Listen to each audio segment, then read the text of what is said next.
கரூரில் தேர்தல் நடத்தும் அலுவலரும் மாவட்ட ஆட்சியருமான திரு அன்பழகன் வீட்டை இரவு நேரத்தில் திமுகவினர் முற்றுகையிட்டு கொலை மிரட்டல் விடுத்ததாக புகார் எழுந்துள்ளது. இது தொடர்பாக 100 பேர் மீது வழக்கு பதிவு செய்யப்பட்டுள்ளது.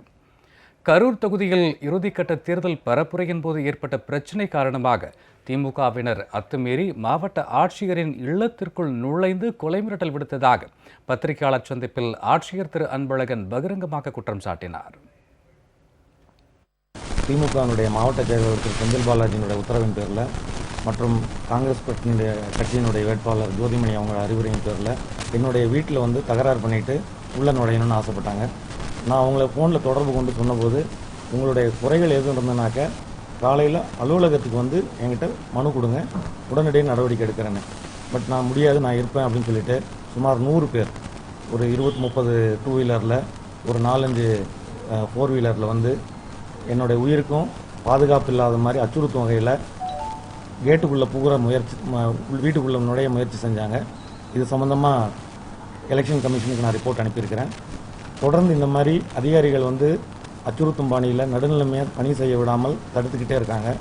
இதை நான் நடுநிலைமையாக நடத்த வேண்டிய இந்த சூழலில் தேர்தல் ஆணையத்துக்கு நான் தகவல் சொல்லியிருக்கிறேன். இதே விஷயத்தை காவல் ஆய்வாளர்கிட்டையும் நான் புகார் பண்ணியிருக்கேன். நேற்றுக்கு எஸ்பிக்கு ஃபோன் பண்ணி அவர் என்னை ரெஸ்கியூ பண்ணார். இன்ஃபேக்ட் எங்கள் வீட்டுக்கு முன்னாடி அவ்வளோ பேர் கூடி நின்றுக்கிட்டு நகர மாட்டேன்ட்டாங்க. இதே போல் ஆர்டிஓவையும் பார்த்தீங்கன்னாக்க ஒரு 6 மணி நேரம் அவருடைய அலுவலகத்திலே சிறப்பிடிச்சு வச்சுருந்தாங்க. இது எந்த வகையில் ஜனநாயக முறையில் நியாயம்னு தெரியல. சரியாக நடத்தணுன்றதுக்கு எங்களை அதிகாரிகளை அனுமதிச்சாங்கனாக்க நாங்கள் நடுநிலைமையாக தொடர்ந்து செயல்படுவோம்.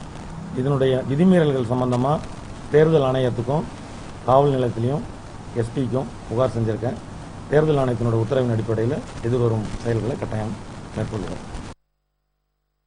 இதனைத் தொடர்ந்து திரு அன்பழகன் தான்தோன்றிமலை காவல் நிலையத்தில் அளித்த புகாரின் பேரில் கரூர் தொகுதியின் காங்கிரஸ் கட்சி வேட்பாளர் ஜோதிமணி மற்றும் திமுக மாவட்ட பொறுப்பாளர் செந்தில் பாலாஜி ஆகியோர் உட்பட 100 பேர் மீது வழக்கு பதிவு செய்யப்பட்டுள்ளது. இதனிடையே இந்த மோதல் தொடர்பாக காங்கிரஸ் வேட்பாளர் ஜோதிமணிக்கும் ஆட்சியர் அன்பழகனுக்கும் இடையே நடந்த தொலைபேசி உரையாடல் தற்போது வெளியாகியுள்ளது. எடப்பாடி தரப்பு வேட்பாளர் தம்பித்துரைக்கு ஆதரவாக மாவட்ட ஆட்சியர் செயல்படுவதாகவும் அவரது தோல்வி உறுதியாகிவிட்டதால் தேர்தலை ரத்து செய்து விடுவேன் என மாவட்ட ஆட்சியர் கூறுவதுமான பரபரப்பான உரையாடல்கள் அடங்கிய ஆடியோ பதிவு இதோ. இந்த மாதிரி தயவு செஞ்சு யாரையும் ஆளை விட்டு என்னை மிரட்டாதீங்க. சார் எதுக்கு சார் நாங்க மிரட்டாங்க? பெட்டிஷன் கொடுக்க வரோம், நீங்க வாங்கிட்டீங்கன்னா மேட்ரு முடியுது. பெட்டிஷன் ஏன் சார் காலையில வரணுங்க சார்? எதுக்கு சார் காலையில? எனக்கு புரியல. Emergency petition, election time sir. இது என்ன சார் அரசாங்க வேலை? காலையில 9 மணில இருந்து 5 மணில வேற பாக்குற வேலையா சார்? நீங்க யோசிச்சு பாருங்க. நீங்க ஒரு மாவட்ட கலெக்டர், ஒரு ஆர்வம் சார், காலையில கொடுக்குற பெட்டிஷன் ஒரு மந்திரி த்ரெட்டன் பண்றாரு. நாங்க எங்க போக முடியும் ஆர்வோட்ட போகாம? நீங்க சொல்லுங்க சார். ஒரு மந்திரி ஓபனா பிரஸ் கான்ஃபரன்ஸ் கூட த்ரெட்டன் பண்றாரு. லைவா ரெக்கார்ட் பண்ணிருக்கேன் மேடம். சார் நீங்க ரெக்கார்ட் பண்ணிருந்தா நீங்க காட்டுங்க. நீங்க அதாவது பெட்டிஷன் கொடுக்க வந்தவங்களை எஃப்ஐஆர் போடணும் நீங்க முடிவு பண்ணி நீங்க போடுங்க. நீங்க கேண்டிடேட் மேல கூட போடுங்க. நான் எதிர்கொள்ள தயாரா தான் இருக்கேன். அதுக்கெல்லாம் பயந்த எலெக்ஷன் சார். அன்லாஃபுல் அசம்பிளில நீங்க ஒருத்தர் பெட்டிஷன் கொடுக்க வராங்க சார். சார் ஒரு மந்திரி சார், அவர் மேல இருந்தாலும் நீங்க சூமோட்டோவா நடவடிக்கை எடுத்திருக்கணும். எலெக்ஷன் ஆபீசர் ஒரு மந்திரி பெட்டிஷன் கொடுக்குறாரு.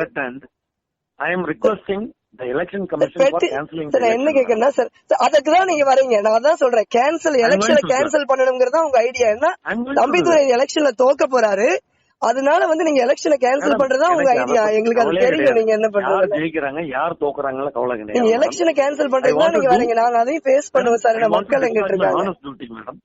நீங்க இது வரைக்கும் நீங்க ஹானஸ்டா எந்த டியூட்டி எலெக்ஷன் ஆரம்பிச்சதுல இருந்து நீங்க டிஸ்சார்ஜ் பண்ணல. நீங்க இப்படித்தான் சொல்லிட்டு இருப்பீங்க. அதுக்காக நான் இல்லன்னு முடியுமா சொல்லுங்க? நீங்க சொல்றதுனால நீங்க என்ன ஐடியாவோ நீங்க அதிமுகவோட ரெப்ரசன்டேட்டிவா இங்க இருக்கீங்க. நாங்க என்ன பண்ண முடியும்? நாங்க எலெக்ஷன் கமிஷனை நம்புறேன் சார். 10 பேர் சார் பெட்டிஷன் கொடுக்க வர்றதெல்லாம் நீங்க அன்லாஃபுல் அசம்பிளின்னு சொன்னீங்கன்னா அப்சல்யூட்லி அன்லாஃபுல் மேடம். சார் நீங்க நான் ஒன்னே ஒண்ணு கேக்குறேன். இப்ப அவ்வளவு அன்லாஃபுல்லா இப்ப இந்த மந்திரி 10 பேர் பெட்டிஷன் கொடுக்க வரது நீங்க அன்லாஃபுல்ங்கிறீங்க. மந்திரி ஒரு ஓபன் பிரஸ் மீட்ல த்ரெட்டன் பண்ணிட்டு போறாரு. ஒரு எலெக்ஷன் ஆபீசரா நீங்க எல்லாரும் மந்திரி மேல நடவடிக்கை எடுத்திருக்கணுமா எடுத்துக்க கூடாதா? நீங்க எடுக்க மாட்டேங்கிறீங்க. அதுக்கு நாங்க பெட்டிஷன் கொண்டாரோம். மந்திரி மேல நீங்க எடுக்க மாட்டீங்க. எடுங்கன்னு பெட்டிஷன் கொண்டாதான் நீங்க எங்க மேல எடுப்பீங்களா? என்ன சார் நான் இது? நீங்க ஒரு இந்திய ஜனநாயகம் உங்களை நம்பி ஒரு தேர்தல் அதிகாரி பதவி ஒப்படைச்சிருக்குது. அதை நீங்க இவ்வளவெல்லாம் மிஸ்யூஸ் பண்ணாதீங்க சார். தயவு செஞ்சு கேட்டுக்கிறேன் நானு. நீங்க தேர்தல் நிறுத்துற அளவுக்கு நீங்க யோசிக்கிறீங்கன்னா நீங்க இந்த வார்த்தையை நீங்க உங்ககிட்ட தான் நான் சொல்ல சார், இந்த வர்றேன். தேர்தல் நீங்க நிறுத்துறதுங்கிறது தம்பிதுரை அவர்களோட ஐடியா, அமைச்சரோட ஐடியா.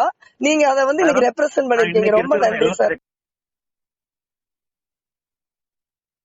இந்த ஆடியோ பதிவு தமிழக அரசியல் வட்டாரத்தில் பரபரப்பை ஏற்படுத்தியிருக்கும் நிலையில் எடப்பாடி தரப்பினர் அரசு இயந்திரத்தை தொடர்ந்து தவறாக பயன்படுத்துவது அம்பலமாகியுள்ளது.